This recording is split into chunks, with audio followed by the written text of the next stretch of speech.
ओम शांति। आज 22 मई 2021 की साकार मुरली। आज बाबा ने कहा, मीठे बच्चे, अपना सब कुछ ईश्वरीय सेवा में सफल कर भविष्य बना लो, क्योंकि मौत सिर पर है। प्रश्न, ज्ञान सुनते हुए भी बच्चों में उसकी धारणा क्यों नहीं होती है? उत्तर, क्योंकि विचार सागर मंथन करना नहीं आता है।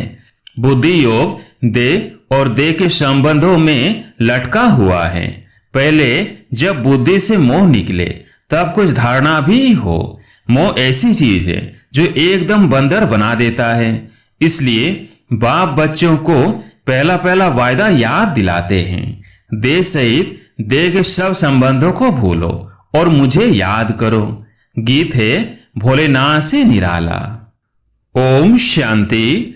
बाप बैठ समझाते हैं। अब बच्चों को तो अच्छी तरह मालूम है कि बेहद के बाप को ही कहा है बिगड़ी को बनाने वाला। कृष्ण बिगड़ी को सुधार नहीं सकते। गीता का भगवान कृष्ण नहीं, शिव है। शिव बाबा रचयिता है और कृष्ण है रचना। स्वर का वर्षा देने वाला। स्वर का रचयिता ही हो सकता है। यही भारत की मुख्य बड़े से बड़ी भूल है। श्री कृष्ण को बाबा कोई कह नहीं सकता। वर्षा बाबा से ही मिलता है और भारत को ही मिला था। भारत में श्री कृष्ण शहजादा राधे शहजादी गाई हुई है। महिमा ऊंच से ऊंच एक बाप की है। श्री कृष्ण है ऊंच से ऊंच रचना, विश्व का मालिक। उनको कहा जाता है सूर्यवंशी डीटी डिनास्टी।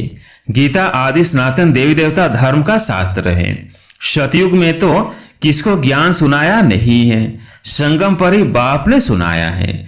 चित्रों में भी पहले यह सिद्ध करना है। दोनों की चित्र देते हैं। गीता का भगवान यह रचयिता है जो पुनर्जन्म रहित है, न कि श्री कृष्ण रचना। तुम जानते हो शिव बाबा ही हीरे तुल्य बनाते हैं। गाया भी जाता है हीरे तुल्य कोड़ी तुल्य। बच्चों की बुद्धि में यह रहना चाहिए कि बाप का फरमान है, तुम मुझे याद करो और वर्षे को याद करो। वो है बेहद का बाप। कृष्ण तो है हद का मालिक। भल विश्व का राजा बनता है। शिव बाबा तो राजा नहीं है ना। गीता की वास्तव में बड़ी महिमा है, साथ साथ भारत की भी महिमा है। भारत सब धर्म वालों का बड़ा तीर्थ है। सिर्फ कृष्ण का नाम डालने के कारण सारा महत्व उड़ गया है। इस कारण ही भारत कौड़ी तुल्य बन गया है तो ड्रामा अनुसार, परंतु सावधान करना होता है। बाप समझाते बहुत अच्छी रीति है। दिन प्रतिदिन गुह्य बातें सुनाते रहते हैं, तो फिर पुराने चित्रों को बदल कर दूसरा बनाना पड़े, यह तो अंत तक होता ही रहेगा। बच्चों को बुद्धि में अच्छी रीति रखना चाहिए। शिव बाबा हमको वर्षा दे रहे हैं। कहते हैं मामेकम याद करो तो विकर्म विनाश होंगे। कृष्ण को याद करने से विकर्म विनाश नहीं होंगे। वह सर्वशक्तिमान तो है नहीं, सर्वशक्तिमान बाप है। वर्षा भी वो देते हैं। मनुष्य कृष्ण को ही याद करते रहते हैं। अच्छा समझो, कृष्ण ने कहा है, वो भी कहते हैं देह के संबंध छोड़ मामेकम याद करो। आत्मा तो बाप को याद करेगी ना। कृष्ण तो सभी आत्माओं का बाप नहीं है।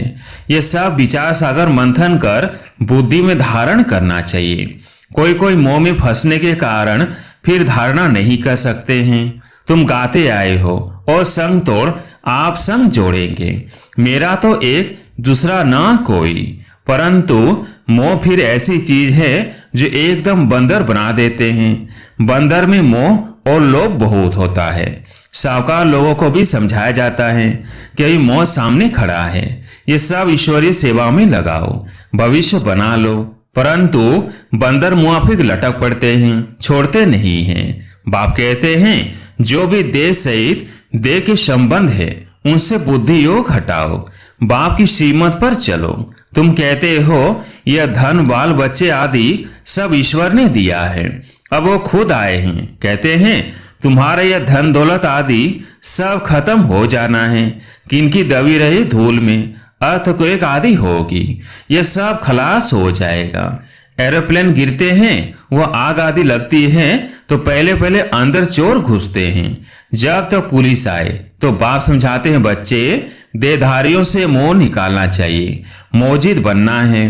देह अभिमान है सबसे पहला नंबर दुश्मन। देवताएं देही अभिमानी हैं। देह अभिमान आने से विकारों में फंसते हैं। तुम आधा कल्प देह अभिमानी रहते हो, अब देही अभिमानी होने की प्रैक्टिस करनी है। जो भी मनुष्य मात्र हैं बिल्कुल ही इन बातों को नहीं जानते हैं, न परमात्मा को जानते हैं। आत्मा क्या है, परमात्मा क्या है, आत्मा कितने जन्म लेती है, कैसे पाठ बजाती है, हम एक्टर्स हैं, यह किसको पता नहीं है। इसलिए अर्पण निधन के कहा जाता है। वो तो कह देते आत्मा ज्योति में लीन हो जाती है, परंतु आत्मा तो अविनाशी है। आत्मा में ही 84 जन्मों का पाठ नूंधा हुआ है। कहते भी हैं आत्मा स्टार है, फिर भी समझते नहीं। आत्मा सो परमात्मा कह देते हैं, बाप को बिल्कुल जानते नहीं।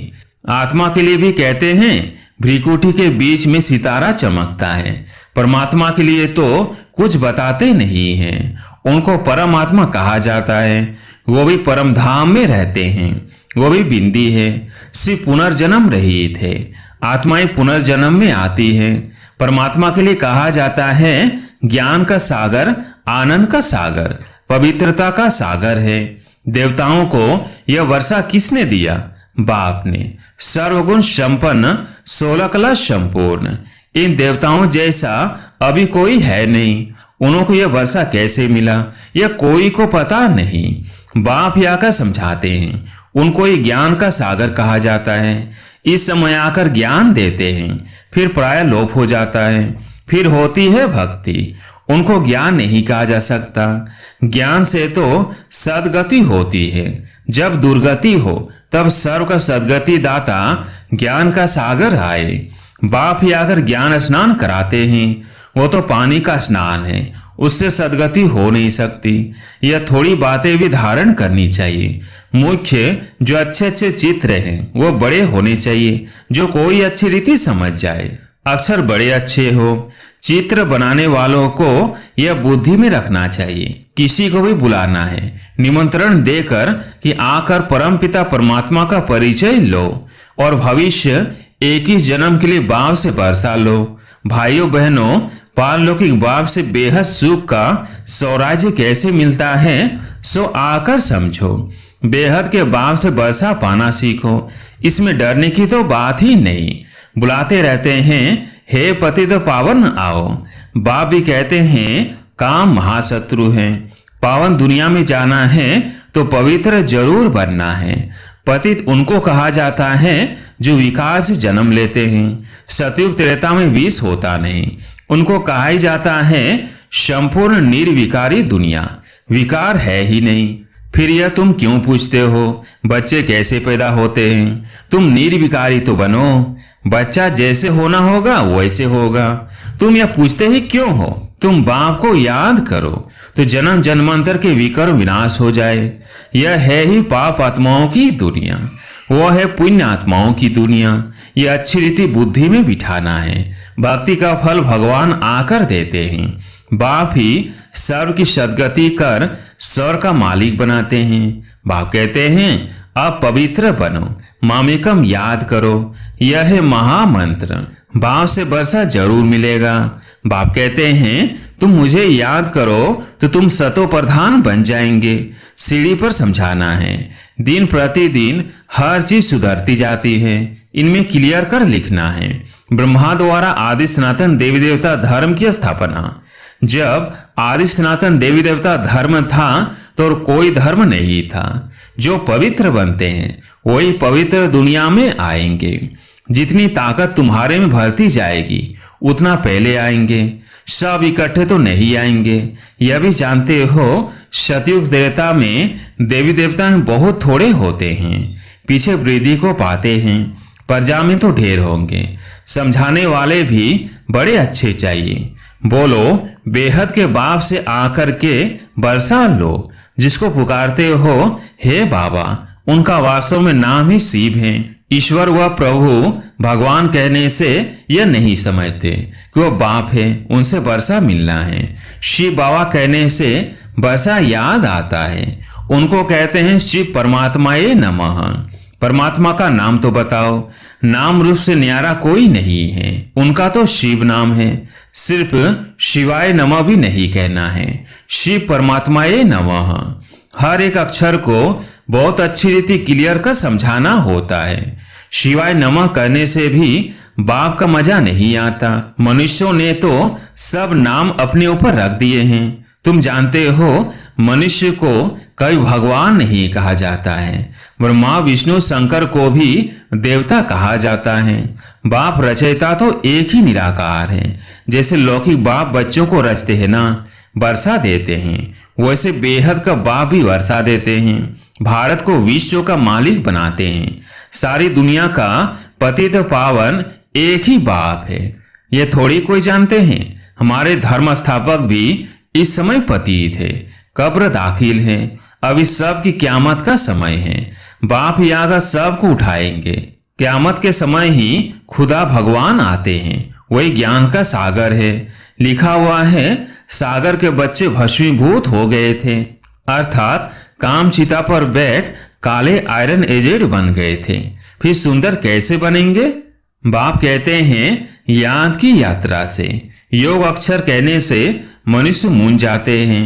बाप कहते हैं मुझे याद करो तो अंतमति सो गति हो। कितना सहज समझाते हैं, फिर भी ये बातें बुद्धि में क्यों नहीं बैठती है? देवाभिमान बहुत है, इसलिए धारणा नहीं होती है। बाबा बड़ी अच्छी युक्ति बताते हैं। बेहद के बाप ने जिसको याद करते हैं उसने क्या कर किया? भारत को स्वर्ग बनाया था। हद का वर्षा तो जन्म जन्मांतर लेते आए हो। अब बेहद के बाप से 21 जन्म के लिए बेहद का वर्षा लो। सतयुग त्रेता में देवताएं राज्य करते थे। सूर्यवंशी, फिर चंद्रवंशी, सो वैश्य वंशी, फिर शूद्रवंशी। सो अक्षर डालने से सिद्ध होता है। कोई पुनर्जन्म लेते हैं, वर्णों में आते हैं। बाप समझाते तो सबको है। तुम सम्मुख बैठे हो तो खुश होते हो। कोई कोई की तकदीर में नहीं है तो सर्विस करते नहीं हैं। सर्विस करेंगे तो नाम होगा। कहेंगे बाबा की बच्चियां कितनी होशियार हैं, सब काम करती है, हमको सौर की बादशाही का वर्षा देती है। यह बखर अथत माल भी देती है। यह चित्र है अंधों के आगे आईना। इसमें जादू आदि की बात ही नहीं है, पवित्रता की ही मुख्य बात है। समझते हैं यह अंतिम जन्म है। स्वर्ग में चलना है तो पवित्र जरूर बनना है। विनाश सामने खड़ा है, पावन जरूर बनना पड़े। सन्यासी घर बार छोड़ते हैं पावन बनने के लिए। बाप कहते हैं विनाश सामने खड़ा है, मुझे याद करो तो बेड़ा पार हो जाए। अच्छा, मीठे मीठे सिखिल दे बच्चों प्रति माता पिता बाप दादा का याद प्यार और गुड मॉर्निंग। रूहानी बाप की रूहानी बच्चों को नमस्ते। हम रूहानी बच्चों की रूहानी बाप दादा को याद प्यार गुड मॉर्निंग नमस्ते नमस्ते। धारणा के लिए मुख्य सार। पहला पॉइंट, विनाश के पहले अपना सब कुछ सफल करना है। यह क्यामत का समय है, इसलिए पावन जरूर बनना है। दूसरा पॉइंट, देहधारियों से मोह निकाल मोहजित बनना है। देवाभिमान जो पहला नंबर दुश्मन है उस पर विजय पानी है और सब संग तोड़ बाप से बुद्धि योग जोड़ना है।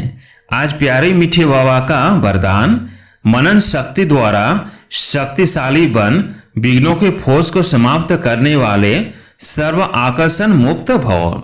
मनन शक्ति द्वारा शक्तिशाली बन विघ्नों के फोर्स को समाप्त करने वाले सर्व आकर्षण मुक्त भव। वर्तमान समय मनन शक्ति द्वारा आत्मा में सर्व शक्तियां भरने की आवश्यकता है। इसके लिए अंतर्मुखी बन हर पॉइंट पर मनन करो तो मक्खन निकलेगा और शक्तिशाली बन जाएंगे। ऐसी शक्तिशाली आत्माएं अतिंद्रिय सुख की प्राप्ति का अनुभव करती हैं। उन्हें अल्पकाल की कोई भी वस्तु अपने तरफ आकर्षित नहीं कर सकती।